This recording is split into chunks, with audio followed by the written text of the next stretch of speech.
closing minutes of the IFA Congress here in Madrid.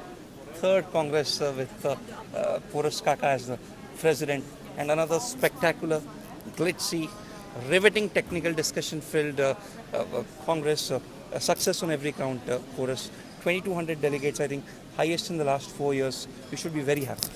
Well, I'm very happy. I've had exceptional feedback, and I'm not joking, from hundreds of people, from the opening ceremony to the technical sessions to the social events. And also, what's pleasant is it's not only about the Congress, but it's equally about the camaraderie.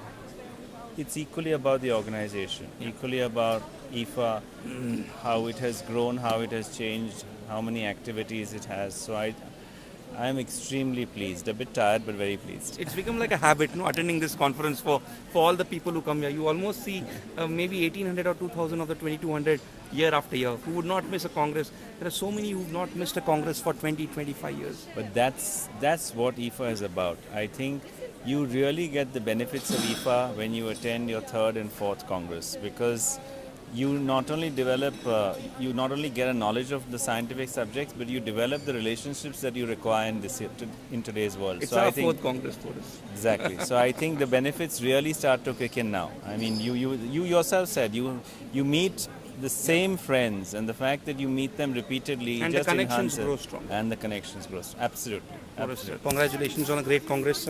Now let's talk about a few subjects that came up, and let me start with your opening remarks here and your remarks last year at Basel. Last year you said that the BEPS pendulum will swing back from revenue to the taxpayers. This year you mentioned about a globalized anger against the current tax system. Number one, is this pendulum swinging back? Possibly some would say yes, because the OECD is laying so much emphasis on dispute resolution. You are having senior OECD officials again and again reiterating that we do not want to move from a situation of double non-taxation to double taxation, which is something that you referred to in quite a few of your speeches in the last couple of years. And the second point is on the globalized angle. Clearly you were referring to the events like Brexit, Panama, Bahamas. So I think it really depends on which country you are right now, where the pendulum is. So if I would look at the United States, probably the pendulum has shifted a little bit, in the sense that they have some concerns as to where BEPS is going, over where the EU is going, and on global tax avoidance. But I think if you look at the European Union, if you look at the developing world, still I think the revenues view of the pendulum is still very high. And how many years will it take for the pendulum to swing a little? It will swing back, and I think at least it's starting to swing back. I think at least on issues, I think the concerns on confidentiality, the concerns on privacy, those are issues at least I think the governments are becoming conscious. Dispute resolution. Quicker dispute resolution is still an ideal. It's what they call the best practice, but it's still not.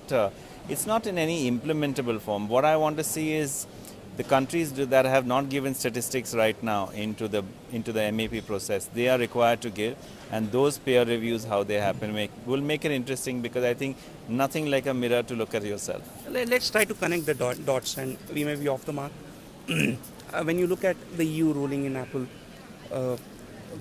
when you look at some of the proposals that Mr. Trump and Mrs. Clinton are making on corporate inversions, trying to bring the money back, plugging the corporate tax loopholes, and then when you see Brexit followed by EU slapping a $14 billion penalty on Apple, somewhere are we connecting the dots? Is this the manifestation of the global anger in some way? No, I mean, the underlying thing in all of this, not Brexit, because I think that's not necessarily a tax issue, but underlying the EU, the proposals, etc., are the fact that great deal of reform is required in the international tax world. I think there's no dispute on that point, because many of our notions, like permanent establishment, whether you like it or not, are from the 1960s, and today in the iCloud age, they have to change. They have to change. Otherwise, how are you going to move forward? So to that extent, and that is reflected in the anger when you see the Bahama papers or the Panama papers. because then you have a political issue. Because it's just feeding more into that anger. Absolutely, because the people who have to pay higher burdens in a financially stringent world feel that the powerful are getting away with paying nothing. So I think so. The dot will be certainly the entire system which requires reform. I mean, and that includes much more. It's not just BEPS. It includes, you know, changing the allocation rules, source versus residence. All that has to happen. In some ways, Porus, but the fact that BEPS project, which so many of us were so skeptical about 3 years back in Copenhagen, and the fact that we are 1 month away from the text of the multilateral instrument, the speed has been astonishing. Would this have been possible without the sort of anger as a foundation? No. Not only the anger, but the support of the political class. It would not have happened. Certainly it not have happened. But certainly the anger fuels the political class to ensure that it's high on the table. I mean, there's just that's the way politics works, and that's the way populism works. So there's no doubt about it. And also no doubt about the credit of the work done in 2 years. Exceptional. The panel here said that the G20's role in tax policy is here to stay. Mr. Akhilesh Ranjan said that, Mr. Pascal Aman said that 9 leaders at the most recent G20 meeting mentioned the word BEPS. That's got to be music to the ears of tax administrators, that the fact that you have backing at the highest political level to the tax reforms. And also backing with not just the developed world. So I think that's important. The G20 or the G200 now in their inclusive agenda, that's very important. I think that's critical, because once the major countries or even the smaller countries are involved in the process, I think that's good for the world. That leads to a very natural follow-up question for us. What happens to the UN's role? I asked the same question to Philip a few minutes ago, and he wasn't so sure. But will this reduce the relevance of the United Nations if the OECD's inclusive framework were to play a larger role in international tax policy making? Well, I think in many forums you have two organizations that can survive. It's not that one will completely outflank the other, because if you will see, the UN is continuing to do various areas of work like technical services, etc., which have not come into some other parts of the inclusive.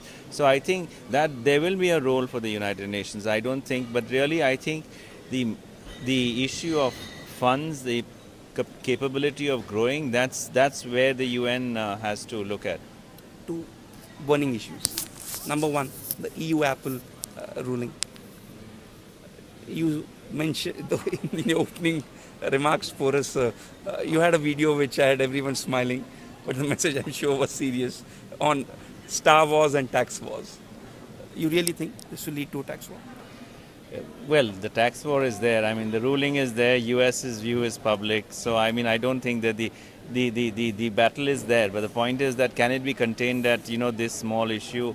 I think US tax reform is also critical to this whole process. How US looks at BEPS, because ultimately you must remember that a significant amount of the major corporations who are going to be obliged to work on BEPS are located as a resident country in the United States. So I think US's view is going to be critical in all of this, and it is right now a small battle. You see an escalation? No, that's what I'm saying. It's a small battle. I hope it doesn't go to a war.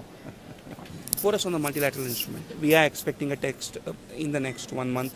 The OECD, it seems, is clearly, from whatever we heard, is positive that most countries are going to sign up. It's absolutely the way forward. There's no doubt about it. It will be historic. It will be historic, no doubt about it. I have already spoken that it's going to give a huge amount of interpretation issues going forward. And a lot of work for you. Possibly, but I think this also ties in with the certainty that we want. So I think those who are drafting it have to keep in mind, because in one instrument, what do you do with thousands of treaties? What do you do with different wordings in different treaties? What do you do with domestic law? I think it's going to be a huge challenge and huge interpretation issues and evolving. Going forward. And undoubtedly evolving, because we don't know still how many reservations and all that is going to happen. So it's going to be fascinating a few months ahead. But an important threshold or an extremely important moment for the tax world. It's the only way to really implement BEPS in a serious and quick timeline. Let's shift gears. Let's go to India.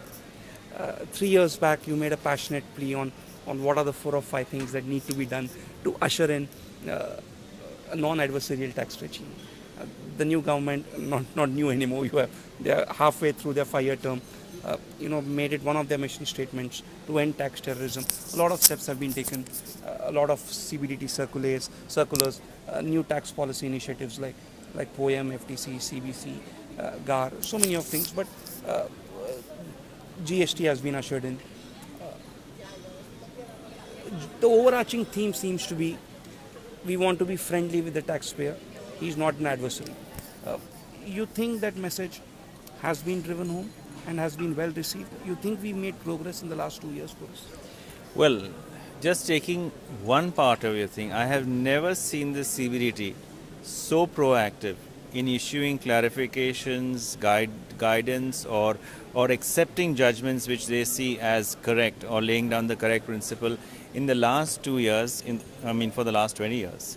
So I think there is no doubt that at a policy level, at the central board level, certainly the attempt to reduce litigation on wherever they see it and to issue clarifications has been the highest that I have ever seen. So full credit to that on that. Again, you have the other things which are working well parallelly, the APS system, which I just read yesterday, they've crossed some 100 mark. So I've seen that.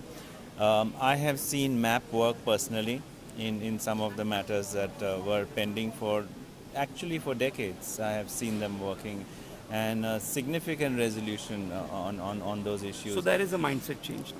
Even at the I field can see level. a change, and I can certainly feel the mindset change, and I get it even from talking to the revenue officials that they do believe, or at least they do believe that they have a change on them.